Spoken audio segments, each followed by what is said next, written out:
Alright, so just a quick update here regarding our water situation back at our homestead. Over the past week we have had a couple really horrible issues pop up with our watering system, alright? I went to try to extend a hose and didn't realize the hose was connected to a triple fitting, like a Y basically with an extra one, and maybe as a W fitting, I don't know. But I ended up pulling the irrigation line off of itself, alright? And there's only one shut off at the very top of the hill. We have a gravity-fed water pressurized system where we have 450 foot of drip line hose going up a hill, and we are able to get hot water in the day at around 130 degrees Fahrenheit and water pressure by using the force of gravity to feed our lines. And so luckily, I guess I found one right by the W. I ran back and said, oh no, I pulled it off. And then I was using water the rest of the day. We were doing dishes and everything. And then in the evening, we go to wash some dishes for dinner, and there is zero water pressure. Zero. So we run up the hill, and our 2 of 3 connection had popped off, like almost all the way up the hill. So even though I connected it and found the leak down at the bottom of the hill, there was one up at the top that was not completely popped off, but enough to lose our water. And we lost 300 gallons in a day, as opposed to a week. And that's the second time that has happened to us, alright? The other time was not at the same spot, number 1 of 3 or something like that connections, and that one just blew itself off and dumped all our water out, like what, 3 days before this happened? So this week we have gone through 2 IBC totes as opposed to 1. And the cost in that is the fact that we're out of water, can't irrigate when we want to, which puts this plant under a little bit of stress. And 2, the fuel and time cost for us having to go refuel, go all the way to town, which takes us an hour, half an hour on a dirt road, half an hour on the freeway. And gas ain't cheap, it costs us at least $10 to go into town.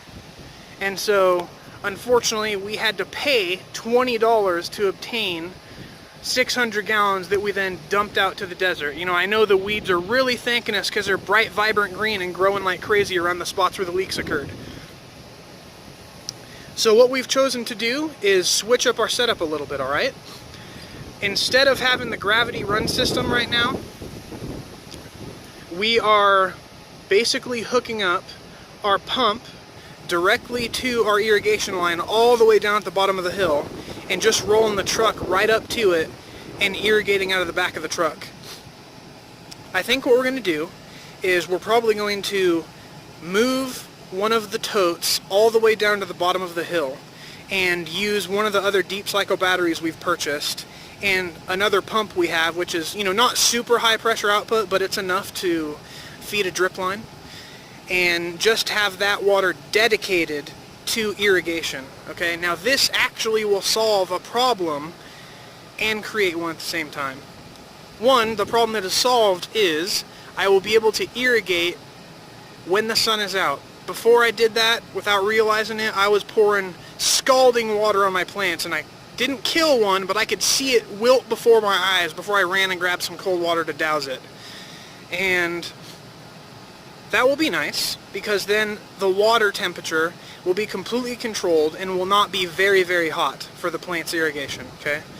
2 is the problem that's created now, I guess, is the fact that we won't really have hot water coming out of the tap, because we're not going to be using that irrigation line or something for it. So I think what we might have to do is pull all of the drip line down off of the hill and stop using gravity feed for a while until we can figure out how to get like 600 feet of that drip line with one solid connection. It's going to be an investment, and so that's going to have to hold off for a while. To solve our hot water problem, I think what we'll do is pull all the irrigation line down the hill and just kind of like snake it back and forth like that, so that we still have the black line exposed to the sun, and so we can still have hot water when we need it in the day for washing dishes and such. So we're going to start separating the water systems that the house uses, and that's for agricultural use. And so that actually is a bit nice, because eventually we want to do that anyways. We want to have potable water coming out of the taps inside the house, and non-potable water go into like the toilet and any other sort of water fixture inside the structure that we use, i.e. the cabin. So I think that's what we're going to do for now, and it's not going to be that much of a challenge. It's just going to be a lot of work, having to drag all that water line off the hill, having to drag the tote back down. You know, I like it where it is. Nobody likes change really, but it's going to have to happen. So other than that, in just a moment, I'm going to go ahead and show you the transfer pump system that we've been sticking with for almost a month now. It's working great and is now going to be our dedicated irrigation pump system for the drip line. So I'll be back in just a moment with that. Our water system that we use to transfer water and pressurize our irrigation line. So this right here is a 12-volt deep cycle battery. It's for marine use or boat use. It's meant to be drawn down really low and charged back full over and over and over and over again, okay? Then we have our IBC tote here, which is 1,000 liters or 275 gallons or something like that. Then we also have a video on this adapter we made. It's 2-inch PVC with a coupling right here that has a 3/4 thread in it, which is garden hose size. It's garden hose size, but it's actually 3/4 PVC thread, meaning it's a fine thread, and that it's not the actual same thread as a garden hose, or we could just screw it right into this coupling, okay? So this right here is an adapter from 3/4 PVC to 3/4 garden hose. Then we have these right here, which is just standard hose connections. This is a shutoff valve. And then we have a quick disconnect set. I don't know if you can see the arrow here, but you literally just pull this back and this drops out. Then we have the water pump itself, which is really awesome. We found it at this place called the Treasure Hut in town. It's 5 gallons a minute, which is great. Sorry, 4.5 gallons a minute.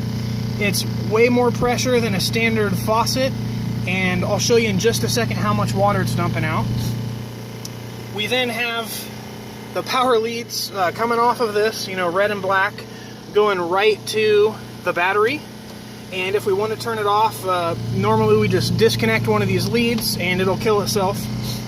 Also wanted to note that this is an on-demand pump, meaning that it only uses power when there's demand for water. So it doesn't sit here burning itself out if there's no water coming through it, like a lot of the pumps are. Alright, then we have, it looks like a 1/2-inch male to 3/4 female, which is kind of odd. And if you'll notice, our hose is actually backwards. Okay, this is supposed to go on the spigot. Sorry, this isn't supposed to go on the spigot. This is normally just the regular side of the hose, where you hook up your like your sprayer or something. Okay, this is normally on the other side, but because we only had a certain type of fittings, we decided just to use the ones we had instead of going and buying more, and so we could just have to adapt the hose that way. And because we normally just dump the water out, the other end still has a hole in it, so the water just comes out without problem. Okay, this is also another quick shutoff valve. If you see I'm closing it, the pumps gets less and less flow, right? And that's pretty much it for the water system. Now I just want to go ahead and show you how pressurized it is, okay? Walking over here.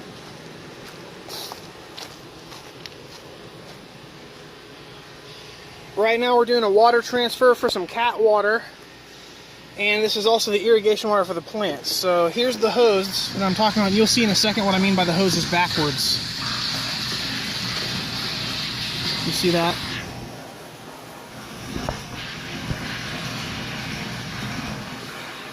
Not bad flow, honestly. It drains the whole 300 gallons in about 15-20 minutes or so. It's really not bad. So if you're looking for some sort of transfer setup, I would definitely recommend going with a tote, plus a whole bunch of connection fittings to adapt it down to a hose through a pump, and just a 12-volt deep cycle battery with some sort of solar panel attached to it to keep it topped off. Other than that, that's the update. Have a good afternoon and go grow some stuff.